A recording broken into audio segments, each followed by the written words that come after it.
Before he was a legend, before the cameras and the bright lights of Hollywood, Audie Leon Murphy was just a boy, a small, hungry boy, born under the relentless Texas sun in Hunt County. His story begins not with heroism, but with a grinding, bone-deep poverty that defined the American South in the 1930s. He was a son of sharecroppers, part of a sprawling family that, at its peak, numbered 12 children. The land gave little, and the Murphy family was perpetually on the wrong side of want. His childhood was a relentless, silent apprenticeship in survival. His formal schooling ended in the 5th grade. His education continued, however, in the unforgiving landscape of necessity. He learned to shoot not for sport, but to put meager food on the table, often hunting squirrels and rabbits for his younger siblings. He became a deadly shot, developing a precision that would later save countless lives, including his own. He understood early that failure to act meant immediate, tangible loss. The definitive heartbreak of his young life came with the death of his mother, Josie, in 1941. His father had already abandoned the family years before. With the last anchor gone, Audie, barely a man himself, was left to fend for his younger siblings, shuffling them between relatives and orphanages. The responsibility, the guilt, and the intense desire to prove himself, to her memory and to the world, was a furnace inside him. When the bombs fell on Pearl Harbor, Murphy saw his chance to enlist, to gain 3 square meals a day, and to prove his worth. He tried the Marines, then the Navy, then the paratroopers. All rejected him. He was too short, too light, and far too young-looking, barely 5'5" and weighing just over 100 pounds. But at the age of 17, by forging documents and getting the reluctant signature of his older sister, he was finally accepted by the U.S. Army Infantry. His new home was the 3rd Infantry Division, soon to be deployed overseas. From North Africa to Sicily, up the savage spine of the Italian peninsula, and finally into the fierce fighting in southern France, Audie Murphy proved himself to be anything but the slight teenager the recruiters had dismissed. He was a natural soldier, cool, lethal, and possessed of a ferocious courage that few of his peers could match. He didn't seek danger, but when it found him, he met it with a calculating aggression. He had a 6th sense for trouble and an almost inhuman resistance to the paralyzing fear that gripped others. By late 1944, before his 19th birthday, his reputation was already legendary within the 3rd Division. The list of his documented deeds was staggering. He had received the Distinguished Service Cross, the 2nd highest award for valor, for leading an attack against a machine gun crew in France. He held the Silver Star for knocking out an enemy position and a Bronze Star with V for valor for his combat leadership. He had been wounded twice, earning 2 Purple Hearts. He entered the most critical phase of the war not as a replacement, but as a seasoned veteran and a battlefield commissioned officer. He had started the war as a private, worked his way through the ranks to staff sergeant, and in the fall of 1944 was commissioned as a 2nd lieutenant. This rapid ascent testified to a unique blend of combat skill and unwavering leadership. He was now a company commander, responsible for the lives of the men in Company B of the 15th Infantry Regiment. As the winter of 1945 descended on the forests of eastern France, Audie Murphy was already the most decorated officer in his regiment, carrying the weight of command and the scars of a war that had aged him far beyond his years. He was not a reckless fighter. He was a machine of cold, controlled aggression, driven by a deep sense of responsibility. His men looked to him, this deceptively small lieutenant, to defy the grim mathematical odds of the battlefield. The weight of expectation on this young man was immense, and the most desperate test of his career was still ahead. The calendar had turned to January 1945, but the war in Europe remained a brutal, grinding deadlock. The battle for the Colmar-Coquet, a salient held by German forces in northeastern France, was a desperate, unforgiving contest fought in freezing conditions. The ultimate objective was to eliminate this heavily fortified enemy foothold, but the German resistance was fanatical. It was into this meat grinder that Lieutenant Audie Murphy and his Company B were thrown. Their particular assignment on January 26th was to hold a position near the small, fiercely contested village of Holzwehr. They were dug into a cold, thinly wooded area, tasked with preventing any enemy penetration that could threaten the American flank. The ground was frozen, visibility was poor, and the air was thick with the scent of fear and damp gunpowder. The quiet, however, was shattered that afternoon.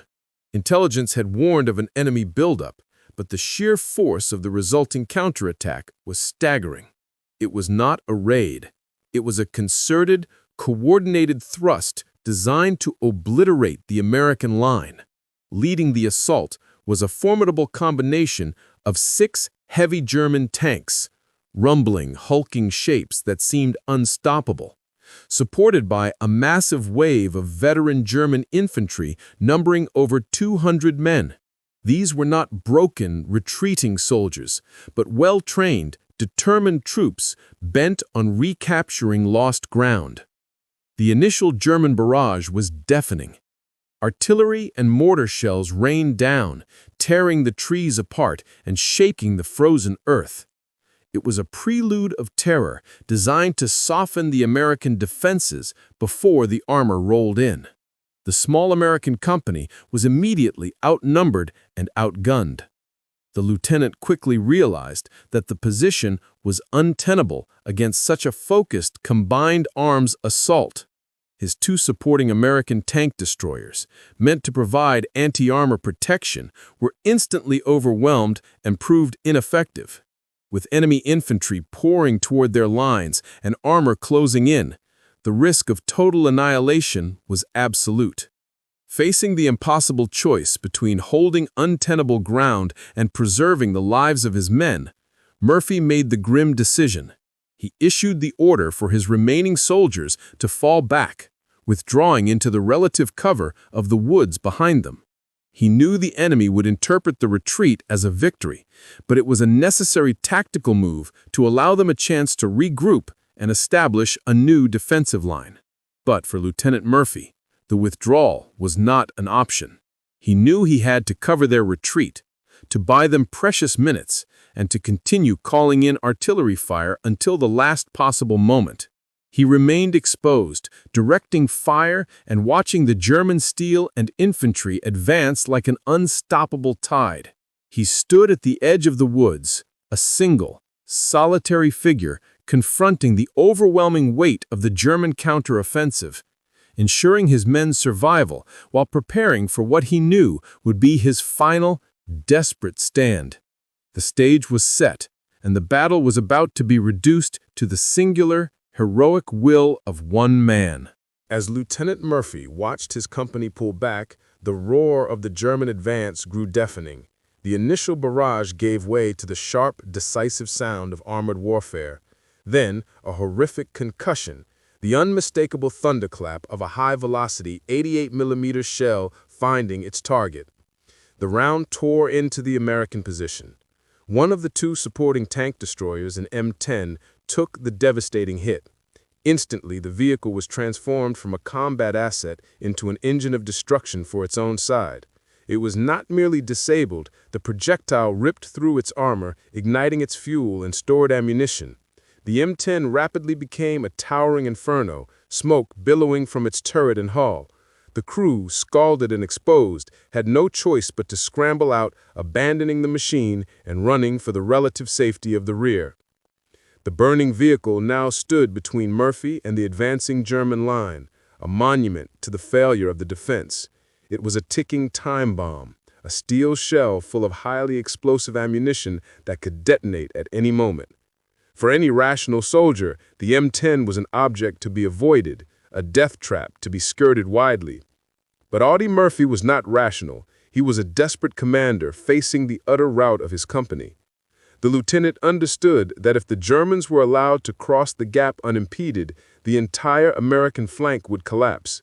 He saw the burning machine not as an explosion waiting to happen, but as the last, best piece of high ground on the battlefield. With the German tanks lumbering forward and the enemy infantry closing the distance, Murphy made a decision of pure, almost unbelievable recklessness. He sprinted from the thin cover of the trees, ignoring the shriek of incoming rifle fire, and clambered atop the searing hot hull of the flaming tank destroyer. He did this fully aware that he was mounting a bomb that was already burning. His objective was the .50 caliber M2 heavy machine gun mounted on the turret. This weapon, designed for anti-aircraft and heavy suppression, was still functional, and it was his only chance. He settled in behind the enormous gun, his silhouette starkly visible against the raging fire behind him. He was completely exposed, standing higher than any other object on the battlefield, a lone target on a pedestal of flame, with live rounds stacked around him and exploding ammunition adding deadly noise to the fray. The burning hull offered no protection, only a vantage point and a massive gun. It was here, atop this smoking, unstable monument to combat, that the most famous single-handed stand of the Second World War began. Audie Murphy had traded his life expectancy for a final, catastrophic chance to save his men. Mounted atop the burning wreck, surrounded by the enemy, Audie Murphy became an engine of defiance. The .50 caliber machine gun, a weapon designed to rip apart aircraft, was now focused horizontally on flesh and blood. The sound was deafening, a stuttering roar that was the last warning the advancing German infantry would ever hear. For nearly 1 hour, a period that felt like an eternity compressed into a desperate instant, the young lieutenant stood against an overwhelming assault. He was a beacon of fire and fury, exposed to German small arms fire from 3 sides. The German tanks, wary of advancing without the cover of their infantry, remained at a distance, firing shells that detonated all around the M10, spraying shrapnel and dirt and adding to the already terrifying smoke. His fire was systematic and devastating. He mowed down wave after wave of enemy infantry. His early training as a hunter, where every shot counted, translated into deadly precision. He targeted the clusters of advancing soldiers, breaking the momentum of the German attack with every burst. He focused on the infantry because he knew the German tanks, 6 of them, would not risk exposure without foot soldiers to clear the way. His strategy was brutal but effective. Deny the armor its support, and the attack would fail. A German infantry squad, believing they could flank the lone American, tried to creep through a ditch on his right side. Murphy swung the heavy weapon around, wiped out the entire squad, and then resumed his steady, murderous defense against the central thrust. Some German soldiers managed to get as close as 10 yards to the burning tank destroyer, only to be cut down at point-blank range. Throughout this whirlwind of violence, Murphy maintained the connection to his artillery support by radio, coolly calling in fire. Critically, he continually adjusted the fire's coordinates, bringing the punishing Allied shells closer and closer to his own precarious position. He gambled that the deadly proximity of the explosions was worth the risk if it kept the German tanks suppressed and the supporting infantry pinned down. Then the inevitable happened. Amid the hail of shrapnel and fire, a piece of shell fragment tore into his leg. The wound was immediately serious, but the lieutenant ignored the blinding pain and the gushing blood. He continued his singular fight, a figure of mythic resilience, refusing to acknowledge the physical blow. He kept firing until the ammunition belts for the heavy machine gun ran completely out. Only when the last possible round was spent did he finally abandon his scorching platform. He slid down the side of the M10 and, severely wounded, stumbled back to the woods where his men were holding their positions. But his fight was not over. Refusing medical attention, the young lieutenant immediately rallied his shell-shocked and depleted company. He reorganized the survivors, and in one final stunning act of aggression, he led a counterattack to drive the remaining confused and demoralized German forces back toward Holzfeuer. The German assault had been broken, its objective denied, all by the ferocious will of one man. The smoke cleared from the woods near Holzfeuer, leaving behind a scene of absolute carnage. The ground was littered with the bodies of the German infantry, a silent testament to the hour of fury unleashed by one man. Lieutenant Murphy's company, though battered and exhausted, held the line. When the final tally was made, Audie Murphy's single-handed stand was credited with killing or wounding approximately 50 enemy soldiers, breaking the back of the German counterattack and saving the entire sector. The reports of his actions that day traveled quickly up the chain of command. The story seemed too extraordinary, too mythic to be true, yet the facts were undeniable. For his conspicuous gallantry and intrepidity at the risk of his life above and beyond the call of duty, Audie L. Murphy was recommended for and subsequently awarded the Medal of Honor, the United States' highest military decoration. He was officially recognized as the most decorated combat soldier of World War II. When the war ended, the young hero returned home to a fame he never sought and could not possibly manage. The unassuming Texas farm boy, once too small to join the Marines, was now a national icon. His immense celebrity led to an unlikely second career, Hollywood. At the urging of actor James Cagney, Murphy moved to California and became a movie star. In one of the great ironies of American cinema, he eventually portrayed himself in the film adaptation of his wartime autobiography, To Hell and Back. It became a box office sensation, and for a time, Audie Murphy lived the dream of wealth and recognition that was unthinkable during his childhood. Yet, the man on screen was a sanitized version of the man off screen.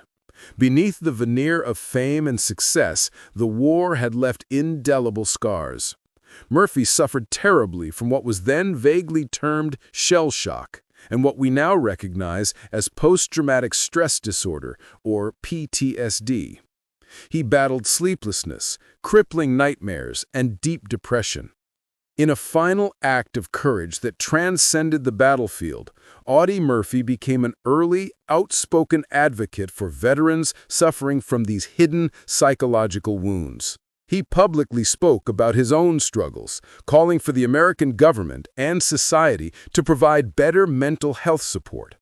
He gave voice to the thousands of veterans suffering in silence, legitimizing an injury that had long been stigmatized.